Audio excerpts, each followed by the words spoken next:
ಹೇಗೆ ಅವರು ಸ್ವರ ತೆಗಿಬೇಕು ಅಂತ ಹಾಗೆ ನೆಕ್ಸ್ಟ್ Right. ಬುದ್ಧಿಯಲ್ಲಿ ಏನಾದರೂ ಯಾವ ರೀತಿ ಇರ್ತಾರೆ ಅಂತ ಗೊತ್ತಾಗ್ತದೆ, ಮತ್ತೆ ಅದು ಹೇಗೆ ಸರಿ ಆಗಬೇಕು ಅಂತ ಅಲ್ಲಿ.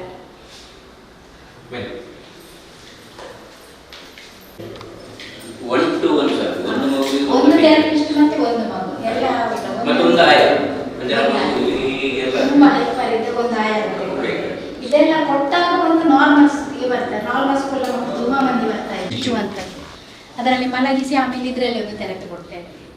ಲೈಟ್ ಮ್ಯೂಸಿಕ್ ಎಲ್ಲ ಹಾಕಿ ಕ್ಲೋಸ್ ಮಾಡಿ ಹಾಕುವಾಗ ಮಗು ಎಷ್ಟು ಹೈಪರ್ ಇದ್ರೂ ಕೂಲ್ ಆಗ್ತದೆ ಹಾಗೆ. ಒಂದು ಟೀಚರು 2 ಆಯ.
ಮೈಸೂರು ಅಂಕುರ ಸೌಧದಲ್ಲಿ ಚಿಂತನ ಸಂವಹನ ವಿಕಸನ ಕೇಂದ್ರದ ಉದ್ಘಾಟನಾ ಕಾರ್ಯಕ್ರಮವನ್ನು ಇಂದು ಹಮ್ಮಿಕೊಂಡಿದ್ದೇವೆ. ಇದರ ಸ್ಮರಣೆಯನ್ನು ನಡೆಯುವುದು ನಮ್ಮ ಸಂಪ್ರದಾಯ.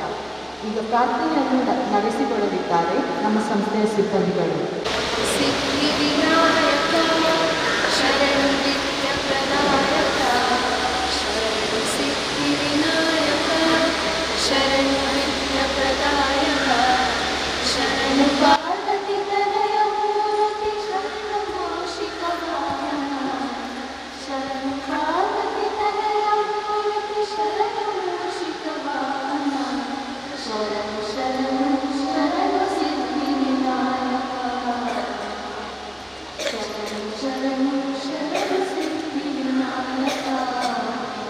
ಪ್ರಾರ್ಥನೆಯನ್ನು ನಡೆಸಿಕೊಟ್ಟು ನಿಮಗೆ ಧನ್ಯವಾದಗಳು. ವೇದಿಕೆಯಲ್ಲಿರುವ ಗಣ್ಯರನ್ನು ಸ್ವಾಗತಿಸಿ ಪರಿಚಯಿಸಲಿದ್ದಾರೆ ನಮ್ಮ ಸಂಸ್ಥೆಯ ಗೌರವಾನ್ವಿತ ಕಾರ್ಯದರ್ಶಿ ಅವರಾದ ಶ್ರೀ ಎಸ್ ನಾಗರಾಜ್ ಭಟ್ ಸರ್ ಅವರು. ನನಗೆ ಅತ್ಯಂತ ಪವಿತ್ರವಾಗಿದೆ. ಈ ನೆಲದಲ್ಲಿ ದೇವರಂತೆ ಇರುವ ವಿಶೇಷ ಚೇತನ ಮಕ್ಕಳು ನಡೆದಾಡಿ ಪವಿತ್ರಗೊಂಡಿರುತ್ತದೆ. ಅದರೊಂದಿಗೆ ಈಗ ಪರಮ ಪೂಜ್ಯ ಶ್ರೀ ಪೇಜಾವರ ಅಧೋಕ್ಷಜ ಮಠದ ಪೀಠಾಧೀಶರಾದ ಶ್ರೀ ಶ್ರೀ ಶ್ರೀ ವಿಶ್ವಪ್ರಸನ್ನ ತೀರ್ಥ ಶ್ರೀಪಾದಂಗಳವರ ಪಾವನ ಪಾದ ಸ್ಪರ್ಶ, ಅವರ ದಿವ್ಯ ಉಪಸ್ಥಿತಿ ಹಾಗೂ ಮುಂದೆ ನಡೆಯುವಂತಹ ಆಶೀರ್ವಚನಗಳಿಂದ ಇಡೀ ಈ ಆವರಣ ಪಾವಿತ್ರತೆಯನ್ನು ಇನ್ನೂ ಹೆಚ್ಚಾಗುವಂತೆ ಮಾಡುತ್ತದೆ. ಇದು ನಮ್ಮೆಲ್ಲರ ಸೌಭಾಗ್ಯ. ಸೇವಾ ಭಾರತಿ ರಿಜಿಸ್ಟರ್ ಮಂಗಳೂರು ಟ್ರಸ್ಟಿನ ಎಲ್ಲ ಪದಾಧಿಕಾರಿಗಳು ನೆರೆದಿರುವ ಭಕ್ತ ಮಹಾಶಯರ ಪರವಾಗಿ ಪರಮ ಪೂಜ್ಯ ಸ್ವಾಮೀಜಿಯವರಿಗೆ ಭಕ್ತಿಪೂರ್ವಕ ಹಾಗೂ ಹೃತ್ಪೂರ್ವಕ ಸ್ವಾಗತವನ್ನು ಬಯಸುತ್ತೇವೆ. ಹಾಗೆ ಸಾಷ್ಟಾಂಗ ನಮಸ್ಕಾರಗಳನ್ನು ಸಲ್ಲಿಸುತ್ತೇವೆ. ಶ್ರೀಗಳವರಿಗೆ ಗೌರವಪೂರ್ವಕವಾಗಿ ತುಳಸಿ ಹಾರ ಮತ್ತು ಫಲಪುಷ್ಪಗಳನ್ನು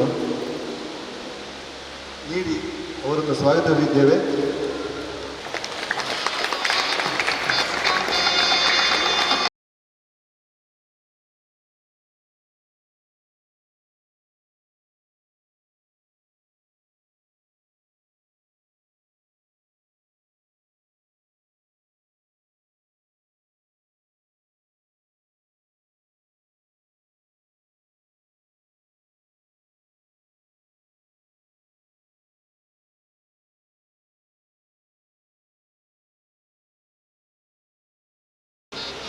ಕಳೆದ 33 ವರ್ಷಗಳಿಂದ ಸೇವಾ ಭಾರತಿ ರಿಜಿಸ್ಟರ್ ಮಂಗಳೂರು ವಿಶೇಷ ಚೇತನ ಮಕ್ಕಳ ಹಗಲುಪಾಲನಾ ಕೇಂದ್ರಗಳ ಮೂಲಕ ಭೌತಿಕ ಸಾಮರ್ಥ್ಯ ಅಭಿವೃದ್ಧಿ, ಆರೋಗ್ಯ ಹಾಗೂ ಆಟೋಟಗಳ ಮುಖಾಂತರ ಮುಖ್ಯ ವಾಹಿನಿಗೆ ತರುವ ಸೇವಾ ಕಾರ್ಯ ಮಾಡುತ್ತಿದ್ದು, ಅಂಥ ಮಕ್ಕಳ ಪೋಷಕರ ಅತ್ಯಂತ ಚಿಂತೆಗೆ ಕಾರಣವಾದ ಕೊರಗು ತಮ್ಮ ಇಳಿ ವಯಸ್ಸಿನಲ್ಲಿ ಅಥವಾ ತಮ್ಮ ನಂತರ ಈ ಮಕ್ಕಳನ್ನು ಯಾರು ನೋಡಿಕೊಳ್ಳುವುದು ಎಂಬುದು ಅವರ ಒಂದು ಚಿಂತೆಗೆ ಪರಿಹಾರ ರೂಪದಲ್ಲಿ ನಾವು ಈ ಒಂದು ಆವರಣದಲ್ಲಿನ ವ್ಯವಸ್ಥೆಗಳನ್ನು ಮಾಡಿದ್ದೀವಿ.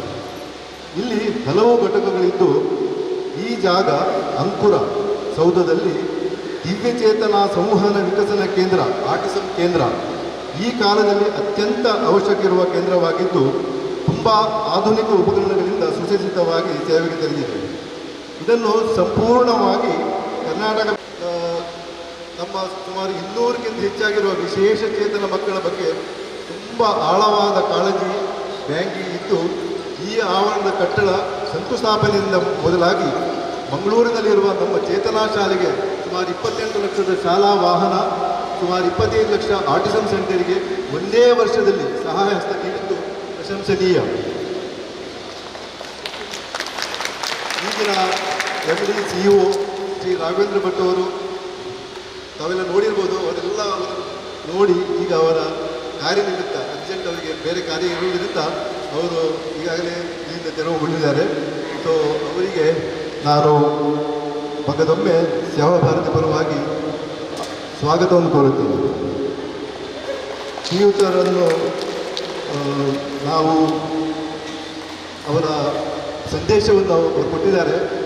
ಇಂಥ ಮಕ್ಕಳು ಯಾವುದೋ ಒಂದು ಪೂರ್ವಜನ್ಮದ ಏನೋ ಅವರ ಒಂದು ಅವರ ಇದರಲ್ಲಿ ಅವರು ಧರ್ಮಕ್ಕೆ ಬಂದಿರುತ್ತಾರೆ. ಅದೇ ರೀತಿ ಪೋಷಕರು ಕೂಡ ಒಂದು ದೇವರ ಸೇವೆ, ನಾವೆಲ್ಲ ಈ ಮಕ್ಕಳು ದೇವರ ಭಾವಿಸಿಕೊಂಡು ಸೇವೆ ಮಾಡ್ತಾ ಇದ್ದೇವೆ. ಅದೇ ರೀತಿ ಒಂದು ಪೋಷಕರಿಗೆ ಕೂಡ ಅದೊಂದು ಸೌಭಾಗ್ಯ ರೀತಿಯಲ್ಲಿ ಇರ್ತದೆ. ಸೊ ಅಂಥ ಮಕ್ಕಳಿಗೆ ಈ ಒಂದು ವ್ಯವಸ್ಥೆ ಮುಖಾಂತರ ದೇವರ ಅನುಗ್ರಹದ ಒಂದು ಅಡಿಯಲ್ಲಿ ಇವರನ್ನು ನಾವು ಪಾಲನೆ ಮಾಡುವುದು ಅವರೊಂದು ಬಹಳ ಪ್ರಶಂಸನೀಯ ಅಂತೇಳಿ ಹೇಳಿದ್ದಾರೆ. ಮತ್ತು ಅವರು ಯಾವತ್ತೂ ನಮ್ಮೊಟ್ಟಿಗೆ ಇರ್ತೇವೆ ಅಂತ ಕೂಡ ಆಶ್ವಾಸನೆಯನ್ನು ಕೊಟ್ಟಿದ್ದಾರೆ.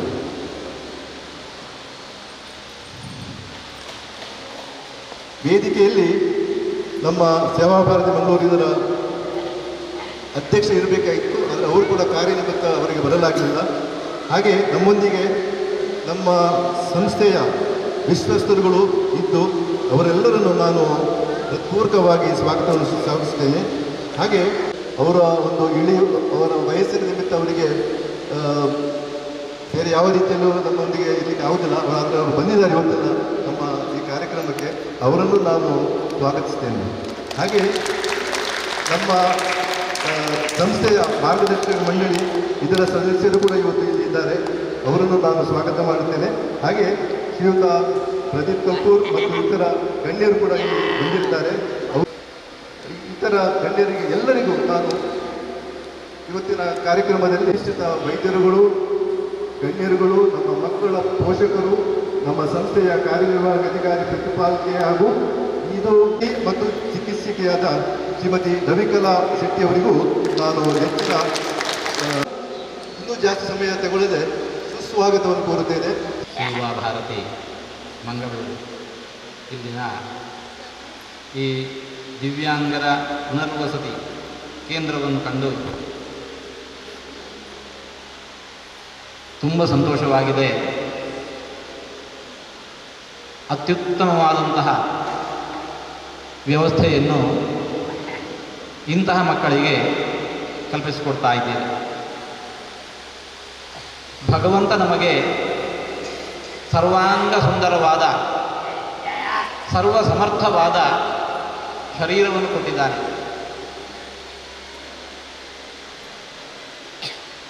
ನಮ್ಮ ಮನೆಯಲ್ಲಿ ನಮ್ಮ ಮನದೊಳಗೇನೆ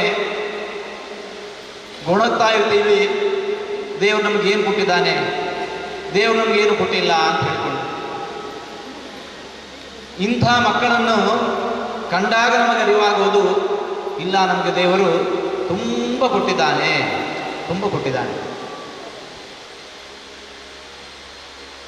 ನಾವು ಯಾರು ಅರ್ಜಿ ಹಾಕಿ ನಮಗಿಂತಿಂಥ ಶರೀರ ಬೇಕು, ಇಂತಿಂಥ ಅಂಗಾಂಗಗಳು ಬೇಕು, ಯಾರು ಅರ್ಜಿ ಹಾಕಿ ಪಡ್ಕೊಂಡದ್ದಿಲ್ಲ. ಅವನು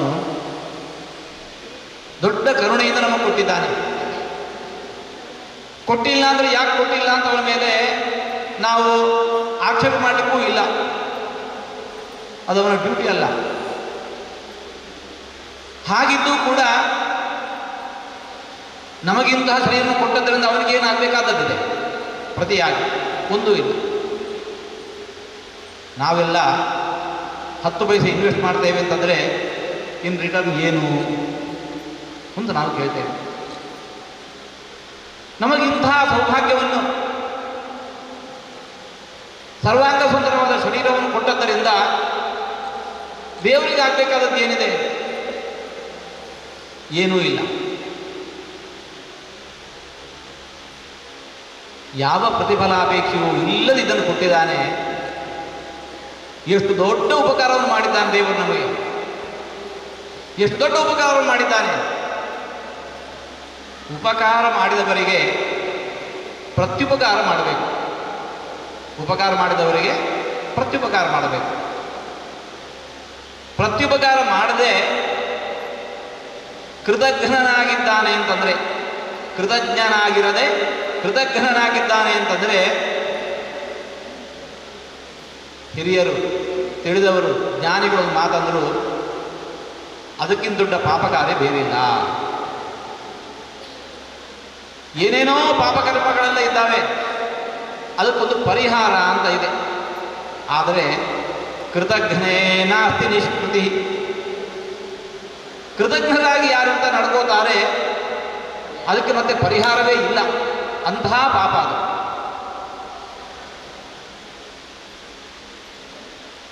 ದೇವರು ಇಷ್ಟು ದೊಡ್ಡ ಉಪಕಾರ ಮಾಡಿದ್ದಾನಲ್ಲ, ಎಷ್ಟು ಮಂದಿಗೆ ನಮ್ಮ ಅದರ ಕೃತಜ್ಞತೆ ಇದೆ. ಕೃತಜ್ಞತೆ ಹಿನ್ನೆಲೆಯಲ್ಲಿ ನಾವು ಮಾಡಬೇಕಾದದ್ದೇನು? ಪ್ರತ್ಯುಪಕಾರ ಮಾಡಬೇಕು. ದೇವರಿಗೆ ನಮ್ಮ ಪ್ರತ್ಯುಪಕಾರದ ಅಗತ್ಯ ಇದೆಯೇ? ದೇವರಿಗೆ ನಮ್ಮ ಪ್ರತ್ಯುಪಕಾರದ ಅಗತ್ಯ ಇದೆಯೇ ಕೇಳಿದರೆ, ಪೂರ್ಣಮದಃ ಪೂರ್ಣಮಿದಂ ಪೂರ್ಣಾತ್ ಪೂರ್ಣಮುದಚ್ಯತೆ ಪೂರ್ಣಸ್ಯ ಪೂರ್ಣಮಾದಾಯ ಪೂರ್ಣಮೇವ ಅವಶೇಷತೆ. ಅವನ ಯಾವ ಕೊರತೆಯೂ ಇಲ್ಲ. ನಾವು ಕೊಟ್ಟು ಅವನು ಉದ್ಧಾರ ಆಗಬೇಕಾದದ್ದು ಅಂತ ಹೇಳಿಕೊಂಡು ಏನೇನೂ ಇಲ್ಲ. ಮತ್ತು ಹಾಗಾದರೆ ಈ ಪ್ರತ್ಯುಪಕಾರವನ್ನು ನಾವು ಯಾವ ರೀತಿಯಲ್ಲಿ ದೇವರಿಗೆ ಸಲ್ಲಿಸೋದು? ನಮ್ಮ ಕೃತಜ್ಞತೆಯನ್ನು ಯಾವ ನೆಲೆಯಲ್ಲಿ ನಾವು ಸಲ್ಲಿಸಬಹುದು? ಸರ್ವಾಂಗ ಸುಂದರವಾದ ಸುದೃಢವಾದ ಶರೀರವನ್ನು ನಮಗೆ ಕೊಟ್ಟ ಹಿನ್ನೆಲೆಯಲ್ಲಿ ನಾವು ಕೃತಜ್ಞತೆಯಿಂದ ಪ್ರತ್ಯುಪಕಾರ ಮಾಡಬೇಕು ಎಂದು ಬಯಸಿದ್ದಾದರೆ, ಸಮಾಜದಲ್ಲಿ ಯಾರಿಗೆ ಇಲ್ಲ ಅಲ್ಲ, ಸಮಾಜದಲ್ಲಿ ಯಾರಿಗೆ ದೌರ್ಭಾಗ್ಯವಶಾತ್ ಅವರಿಗೆ ಸಿಕ್ಕಿಲ್ಲ ಅಂತಹವರಿಗೆ ನಾವು ಇದನ್ನು ಕೊಡೋದು. ಅಂತಹವರಿಗೆ ಈ ಶರೀರದಿಂದ ಸುದೃಢವಾದ ಸರ್ವ ಸುಂದರವಾದಂತಹ ನಮ್ಮ ಈ ಶರೀರದಿಂದ ಅವರಿಗೇನು ಅಗತ್ಯ ಇದೆ ಅದನ್ನು ಕೊಡೋಣ. ಕೃತಜ್ಞತೆಯ ಹಿನ್ನೆಲೆಯಲ್ಲಿ ದೇವರಿಗೆ ನಾವು ಪ್ರತ್ಯುಪಕಾರ ಮಾಡಿದ ಹಾಗಾಯಿತು. ಯಾಕೆಂದರೆ ದೇವರು ಎಲ್ಲಿದ್ದಾನೆ ಕೇಳಿದರೆ, ಆ ದೇವರೇ ಅನ್ನಂತಹ ಮಾತು ಭಗವದ್ಗೀತೆಯಲ್ಲಿ, ಈಶ್ವರ ಸರ್ವಭೂತಾನಾಂ ಹೃದ್ದೇಶೇ ಅರ್ಜುನ ತಿಷ್ಠತಿ. ದೇವರು ಗುಡಿಯೊಳಗಿದ್ದಾನೆ, ಆದರೆ ಗುಡಿಯೊಳಗೆ ಮಾತ್ರ ಇರುವುದಲ್ಲ. ಸಮಾಜದಲ್ಲಿರುವ ಎಲ್ಲರ ಹೃದಯವೂ ಕೂಡ ನನ್ನ ಗುಡಿ. ಸಮಾಜದಲ್ಲಿರುವ ಎಲ್ಲರ ಹೃದಯವೂ ಕೂಡ ನನ್ನ ಗುಡಿ, ಅಲ್ಲಿ ನಾ ಇದ್ದೇನೆ. ಆ ಹಿನ್ನೆಲೆಯಲ್ಲಿ ಭಗವಂತನನ್ನು ಹೀಗೆ ನಾವು ಸ್ಮರಿಸಿಕೊಂಡು, ಯಾರಿಗೆ ಅಸಮರ್ಥತೆ ಇದೆ ಅಂತಹವರಿಗೆ ನಾವು ಸಲ್ಲಿಸುವ ಸೇವೆ ಏನಿದೆಯಲ್ಲ, ಅದು ನೇರವಾಗಿ ಭಗವಂತನಿಗೆ ಸಲ್ಲುವಂತಹ ಪ್ರತ್ಯುಪಕಾರ ಆದದ್ದಾಗಿದೆ. ಆ ಹಿನ್ನೆಲೆಯಲ್ಲಿ ಸೇವಾ ಭಾರತಿ ವೈಯಕ್ತಿಕವಾಗಿ ಯಾರೇ ಒಬ್ಬ ಒಂದು ಸಾಧನೆಯನ್ನು ಮಾಡಲಿಕ್ಕೆ ಹೊರಟ್ರೆ ಅಲ್ಪ ಪ್ರಮಾಣದಲ್ಲಿ ಮಾಡಬಹುದು. ಸಂಘೇ ಶಕ್ತಿ ಕಲಯುಗೆ. ಸಮೂಹದಲ್ಲಿ ನಾವು ಆ ಕಾರ್ಯಕ್ಕೆ ಇಳಿದೆವು ಅಂತಂದರೆ ದೊಡ್ಡದನ್ನು ಕೊಡಬಹುದು. ಅದು ಎಷ್ಟು ದೊಡ್ಡದನ್ನು ಕೊಡಬಹುದು ಅನ್ನೋದಕ್ಕೆ ಇವತ್ತು ಸೇವಾ ಭಾರತಿ ಮಾಡ್ತಾ ಇರುವಂತಹ ಈ ಸೇವೆ ಏನಿದೆಯಲ್ಲ, ಅದು ನಮ್ಮೆಲ್ಲರ ಕಣ್ಣ ಮುಂದೆ ನಿದರ್ಶನವಾಗಿ ನಿಂತಿದೆ. ಅಂತಹ ಕಾರ್ಯದಲ್ಲಿ ತೊಡಗಿಸಿಕೊಂಡಿರತಕ್ಕಂತಹ ಎಲ್ಲರನ್ನು ಕೂಡ ನಾವು ಹೃತ್ಪೂರ್ವಕವಾಗಿ ಅಭಿನಂದಿಸ್ತಾ, ನಿಮ್ಮೆಲ್ಲರ ಈ ಪ್ರಯತ್ನಕ್ಕೆ ಭಗವಂತನ ಅನುಗ್ರಹದ ಶ್ರೀರಕ್ಷೆ ನಿರಂತರ ಇರಲಿ. ನಮ್ಮೆಲ್ಲರ ಪ್ರಯತ್ನಕ್ಕೆ ದೇವರ ಅನುಗ್ರಹವೂ ಜೊತೆಯಲ್ಲಿತ್ತು ಅಂತಂದರೆ, ಯತ್ರ ಯೋಗೇಶ್ವರ ಕೃಷ್ಣ ಯತ್ರ ಪಾರ್ಥೋ ಧನುರ್ಧರ ತತ್ರ ಶ್ರೀ ವಿಜಯ ಭೂತಿ ಧ್ರುವಾನಿ ತಿರ್ಮತಿರ್ಮಮ ಅನ್ನುವ ಭಗವದ್ಗೀತೆಯ ಭರದ ವಾಕ್ಯ ನಮ್ಮ ಈ ಸಂಸ್ಥೆಯ ಎಲ್ಲ ಚಳವಳಿಕೆಯ ಹಿಂದೆ ಅದು ಅನ್ವರ್ಥವಾಗಲಿ ಅಂತ ಕೃಷ್ಣಾನುಗ್ರಹವನ್ನು ಮತ್ತೊಮ್ಮೆ ಪ್ರಾರ್ಥಿಸಿ ಮಾತನ್ನು ಮುಕ್ತಾಯಗೊಳಿಸ್ತಾ ಇದ್ದೇವೆ. ಎಲ್ಲರಿಗೂ ಉಳಿತಾಯ.